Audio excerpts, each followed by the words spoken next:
Começou o Hashtag Educa, a nossa live sobre educação aqui no Facebook da Multirio. E eu começo fazendo uma pergunta para você. A sua escola, de alguma maneira, trabalha a identidade negra dos alunos? Você, professor, já se percebeu? Já se questionou qual é o seu papel no combate à discriminação e ao preconceito racial? Sua escola fala sobre cultura negra, consciência negra, identidade negra? Esse é o tema de hoje, por isso vem pra cá, curta, marque os seus amigos, compartilhe, comente, traga as suas histórias, as suas experiências, as suas vivências nesse assunto, é super importante. Conte pra gente o que acontece na sua escola, ou se você não é professor, está acompanhando porque se interessa pela educação de seus filhos, sobrinhos, enfim, amigos. Conta pra gente, a sua escola é um local onde se discute a consciência e a identidade negra? Hoje a gente vai falar sobre isso e quem está aqui do meu lado é a Pamela Souza, que é professora de artes visuais da Escola Municipal Levi Miranda, aqui na Pavuna, no Rio de Janeiro. Ela tem uma história fantástica e inspiradora de prática escolar para contar para você. Por isso, participe e vem para cá. Pamela, tudo bem? Seja muito bem-vinda. Obrigada. Conta para mim, de início, para a gente poder entender... qual é o perfil da escola? Qual é assim, um panorama da escola? Da onde que você está falando? A minha escola é uma escola que fica localizada na Pavuna, é bem próxima ao Chapadão, Sexta CRE, né, a área da Sexta CRE. E os nossos alunos a grande maioria dos nossos alunos são adolescentes negros. É uma área um pouco complicada da cidade, então esse trabalho foi super importante, assim, até para falar sobre temas que são pertinentes à vida dos alunos dentro da escola. Não tem como a escola estar apartada da comunidade onde ela está inserida e do contexto onde ela está inserida. Só para a gente entender, é uma área de periferia, a gente já viu alguns índices de DH e DH baixo, uma área de conflito na cidade do Rio de Janeiro, onde essas questões se tornam ainda mais... não sei se a palavra é contundente, mas assim, mais necessárias à atenção do professor dentro da escola, né? Sim. Conflitos, relações, então não deixe de participar, vem para cá. Por que surgiu a ideia de trabalhar a consciência negra na sua escola? Na verdade, é um trabalho que eu faço em todos os lugares por onde eu passo, é extremamente necessário. O perfil dos nossos alunos na rede pública, nas periferias, a maioria dos nossos alunos são negros. E nessa escola, especificamente, nós fazemos encontros entre as meninas nos tempos vagos. E aí foi surgindo essa demanda. Algumas começaram a fazer a transição capilar. Só para quem está acompanhando a live entender que, por exemplo, eu não sabia o que era transição capilar. Sim. É um momento difícil, né? Sim, é quando a mulher, a pessoa, né, porque os meninos também fazem, deixa de usar a química, alguns produtos químicos para alisar o cabelo ou para soltar os cachos, como dizem, romper com a química e deixar o cabelo crescer naturalmente. Então, esse é um período que geralmente as meninas cortam o cabelo muito curto. Então, é muito difícil para a autoestima delas. E aí era esse momento que elas estavam vivendo. E eram meninas que desde 3, 4 anos de idade já passavam química no cabelo. Então, elas nem conheciam a própria textura, como era esse cabelo, o que seria a partir daí, porque é uma surpresa, né? Elas, como não conhecem a textura, não sabem como o cabelo vai ficar, como vai cuidar desse cabelo. Então, era um período muito difícil. Então, a partir desses encontros entre a gente, surgiu essa demanda de conversar sobre essa transição e de aprender também o que fazer, né? Como lidar com isso. Mas elas estavam sofrendo algum tipo de bullying, de preconceito? Sim, porque quando elas cortavam o cabelo muito curto, ou até mesmo começavam a deixar a raiz crescer, porque às vezes é um período difícil, assim, elas deixam crescer a raiz e aí fica uma parte com a raiz crespa, com a raiz natural, e a outra, e o resto do cabelo com aquela química que é muito forte, né? Não sai, que é uma química que não sai, só cortando. Então, elas começavam a sofrer mesmo, a ouvir, a ganhar apelidos, inclusive em casa também, das pessoas na rua. Muitos pais não admitiam que elas deixassem os cabelos crespos e o cabelo, que elas estivessem fazendo essa transição. Então era muito solitário. Elas começaram a se organizar, na verdade, dentro da escola e nós começamos a trocar sobre isso. Então, o que eu poderia fazer em relação a isso, né, como professora e eu comecei a jogar para as meninas isso. O que nós vamos fazer a partir disso? Assim, o que a gente faz com essa informação? Como a gente pode trocar e se empoderar a partir disso? Eu quero chamar a sua atenção porque isso não aconteceu durante o horário da aula de artes visuais, né? Isso foi uma sensibilidade da Pamela, porque ao passar pelo pátio, nos momentos que não estavam ocorrendo as aulas, ela se aproximou das meninas e foi fazer a escuta, né? Então, o papel do professor, fora daquele quadrado sala de aula, fora dos 50 minutos do tempo de aula. Sim. Você foi escutar as meninas que estavam com essa demanda. Sim, aí é um exercício que eu faço, assim, que para mim é muito importante. Eu estudei em escola pública, então eu tento o tempo inteiro voltar nessa estudante que eu fui, inclusive a questão do corpo. Às vezes com as crianças pequenas, eles não querem parar sentados. Eu lembro que no CA, eu tive uma professora que chamou a minha mãe porque eu não parava sentada. E eu era uma ótima aluna, mas eu não gostava de sentar. Eu fico pensando nessa aluna que eu fui, assim. Como eu posso, de alguma forma, me solidarizar mesmo com as crianças e fazer as aulas ou fazer a escola ser um espaço deles também, né? Que eles ocupem de fato e não só um lugar onde nós, professores, impomos as nossas verdades ou nossa forma de viver mesmo, ou o que a gente acha certo, mas é um exercício de ouvi-los e de tentar trazer essa realidade deles, das comunidades, de como a escola pode dialogar com essa realidade mesmo, com essas informações, com os saberes que eles trazem. Então, você tocou num assunto muito importante, os saberes. Esses encontros aconteciam aonde, de que forma periódica e que conclusão que vocês chegaram para mudar essa situação de preconceito e assumir a identidade negra das meninas na escola? Os encontros aconteciam na própria escola.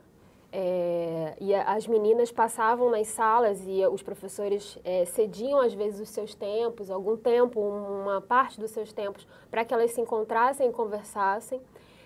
Então elas passavam nas salas e às vezes o auditório da escola ficava lotado de meninas, 200 meninas, porque elas se reuniam para se ouvir mesmo, as meninas, a Lidiane, Lohane, elas que eram as nossas alunas do 9º ano na época, faziam palestras sobre os cuidados com o cabelo crespo, porque o projeto começou em 2015. Não tinham muitas informações, assim, começava um boom de YouTube, de várias meninas ensinando no YouTube e nas mídias, em grupos de Facebook, como cuidar dos cabelos, elas descobrindo como fazer isso, né? Então, elas faziam essas palestras na escola e faziam esses encontros, trocavam informação, começaram a fazer... Fizeram depois uma atividade que uma cuidava do cabelo da outra, uma fazia turbante na outra. E elas mesmo falam assim, que essa atividade foi o ápice, porque era uma confiando na outra, de tocar no seu cabelo, que é algo muito importante para todos nós. E era uma confiando na outra e meninas que às vezes não se falavam, não se conheciam, às vezes nem gostavam uma da outra porque não se conheciam e tal, e eram elas rompendo com isso e se abrindo mesmo para cuidar uma da outra. Então isso fortaleceu muito, além da identidade delas, fortaleceu esse relacionamento entre as meninas. E o projeto, ele tem um nome, né? Que é o... Solta Esse Black. Solta Esse Black. E além da questão do cabelo, você trouxe para as meninas o tema empoderamento feminino, né? Participação feminina na sociedade, na família, na economia, né? Social. Conta para mim um pouquinho o que você mediou nessa conversa, como você mediou e o que você trouxe para elas. A gente já conversava muito sobre isso, né? Sobre o machismo e sobre sobre o próprio racismo. Na verdade, nós chegamos a esse tema do racismo passando pelo machismo. Isso se tornou uma demanda porque elas mesmas perceberam o quanto também a quantidade de meninas negras e tem alguns termos que são do feminismo e que elas foram pesquisando e que foram entendendo o que significava isso. Então, começaram a trabalhar a interseccionalidade, que é você ir pensando as várias camadas mesmo. Se é uma mulher negra, ou se é um homem negro, as posições, como isso interfere na nossa posição social, né? E elas me foram chegando a de forma muito natural, assim, a essas questões. E entre elas é impressionante, assim, como elas... muitas vezes eu tinha que me meter quando acontecia algum caso de racismo, né, de machismo na escola. Racismo também, mas quando era alguma cena de machismo, eu tinha que interferir. E elas começaram a tomar conta disso. Então, elas... um menino fazer algum comentário sobre elas, porque achar as coisas que a gente ouve na rua, né? Que eles reproduzem, que eles são meninos inseridos na sociedade. Então, eles vão reproduzir racismo, machismo, tudo que é estrutural, eles vão reproduzir. Então, quando eles faziam algum comentário, ou quando eles achavam que podiam tocar nelas, porque eles são homens, elas começaram a tomar as rédeas disso, a se posicionar e a se defender entre elas. Às vezes, eu nem precisava chegar a entrar na situação. Elas mesmas já resolviam com eles. Então, elas foram tomando as rédeas das situações e das questões na escola. A partir desse momento que elas começaram a falar com outras alunas, que a escola inteira se envolveu. Aliás, parabéns à direção da escola. Esse projeto nasce com os alunos e com a professora, mas é um projeto da escola. Se a escola não abraçasse de alguma maneira, né, não aconteceria. Então, a partir do momento que percorre as outras salas, deixa de ser um projeto das meninas do nono ano para ser um projeto das meninas do sexto ao nono. Sim. E os meninos, de alguma maneira, se integraram? Assim, os encontros, eles aconteciam entre as meninas, porque muitas vezes os comentários vinham deles. Então, nós precisávamos, na verdade, foram coisas que eu fui aprendendo em grupos feministas fora, né? De não expor as meninas e não expor, às vezes, ao agressor, que era uma forma de agressão. Então, esses encontros aconteciam entre elas, até para elas sentirem mais à vontade para abrir essas questões mesmo, para abrir os problemas que elas enfrentavam e tudo. Então, era entre elas. Mas os meninos queriam muito participar.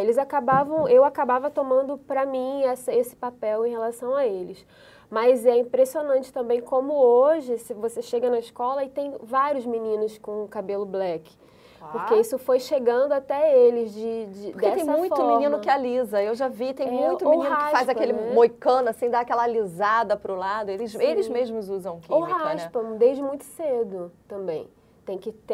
Esse cabelo não pode aparecer, porque ele é sempre atribuído a algo muito ruim, assim, não é bonito você ter o seu cabelo crespo aparecendo, o que hegemonicamente é o que é mídia, o que é a própria história, a sociedade joga para as pessoas negras, né, para quem tem o cabelo crespo e tal. Aqui a Carla Leite está dizendo, excelente o tema para um novo cenário de empoderamento feminino. Professora, você passou por alguma resistência por parte das próprias alunas? Não, das alunas não. Porque elas, eu acho que é isso, assim, como foi um projeto pensado comigo também, mas eu meio que deixei que elas fossem as protagonistas, né? Não deixei, elas foram as protagonistas. Muitas ideias, a maioria das ideias foram surgindo a partir delas. Até acho que por isso funcionou tanto, porque era um projeto das alunas para as alunas. Não era um projeto, uma coisa imposta por mim. Eu cheguei com muitas informações porque eu tenho uma mulher adulta, tenho muita vivência, então a gente trocava muito. Mas era uma coisa delas para elas.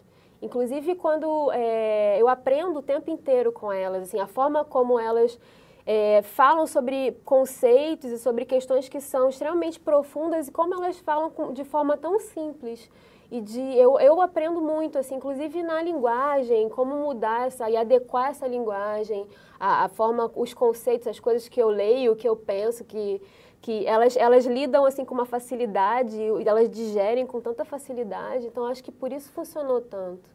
Vem para cá, participa, faz como a Elbia Barreto que está fazendo a pergunta aqui. Ao promover a percepção de igualdade, que ações podem ser construídas de modo interativo envolvendo as famílias das crianças? Bom, eu acho que assim, essa questão das meninas, elas levavam, e as crianças levam muita coisa que elas aprendem na escola para casa, né? Então os pais acabam indiretamente ou diretamente, porque as crianças estão em casa, participando disso, assim, e mudando mesmo o posicionamento deles em relação, e aprendendo, porque a gente aprende o tempo inteiro, né? Então, muitas meninas, a Lidiane, que é uma das meninas do projeto inicial, que toca o projeto também, que vai até a escola, volta à escola, mesmo não estando mais lá, elas voltam para conversar com as alunas.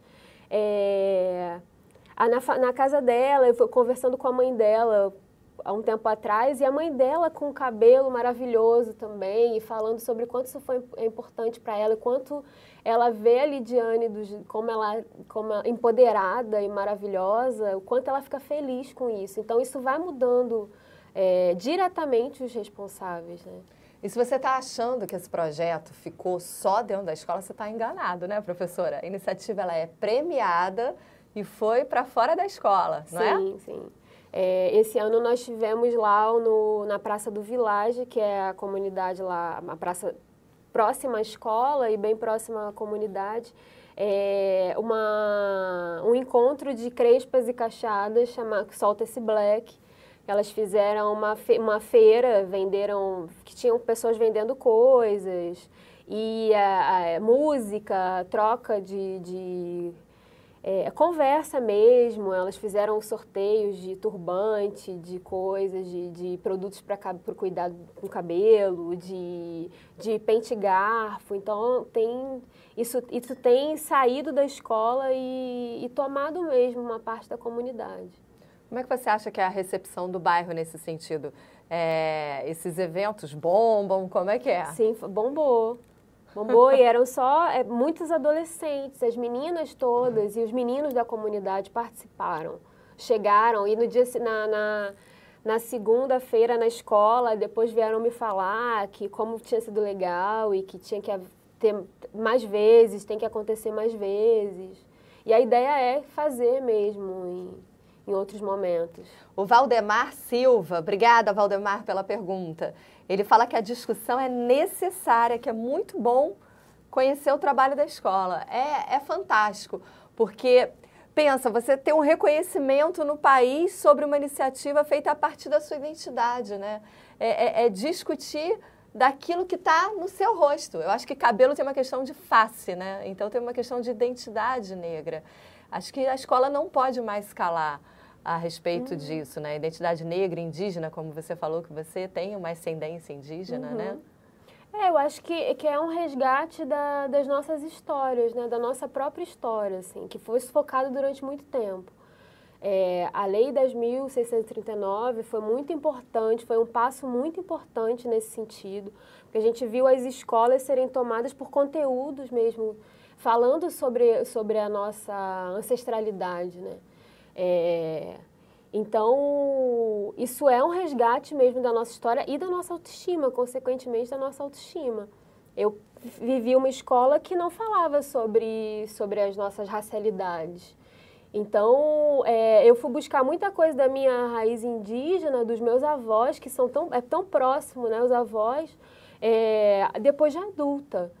Então, assim, até entender qual o tom da minha pele, por que eu sou assim, entender o nosso próprio corpo, a nossa própria existência a partir desse resgate.